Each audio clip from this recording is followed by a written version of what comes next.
తెలంగాణలో phone tapping వ్యవహారంలో కీలక విషయాలు వెలుగులోకి వచ్చాయి. రాధాకిషన్ వాంగ్మూలంలో సంచలన విషయాలు బయటకొచ్చాయి. బీజేపీలోకి వెళ్లేందుకు ప్రయత్నించిన బీఆర్ఎస్ ఎమ్మెల్యేల ఫోన్లను ఎస్ఐబీ మాజీ చీఫ్ ప్రభాకర్ రావు ట్యాప్ చేసినట్లు రాధాకిషన్ వెల్లడించారు.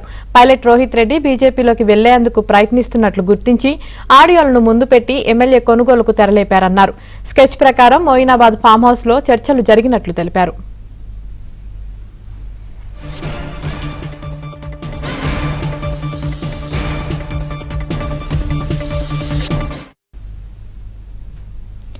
ఎమ్మెల్యే కొనుగోలు వ్యవహారంలో మధ్యవర్తిగా ఉన్న నందు ఫోన్ ట్యాపింగ్ చేయడంతో అసలు వ్యవహారం బయటకొచ్చిందన్నారు. ఎమ్మెల్యేల కొనుగోలు వ్యవహారంలో కీలకంగా వ్యవహరించిన బిఎల్ సంతోష్ ను అరెస్టు చేయాలని కేసీఆర్ ఆదేశాలిచ్చారని, సంతోష్ ను అడ్డుపెట్టుకుని లిక్కర్ స్కామ్ నుంచి కవితను తప్పించాలని కేసీఆర్ ప్లాన్ వేశారన్నారు.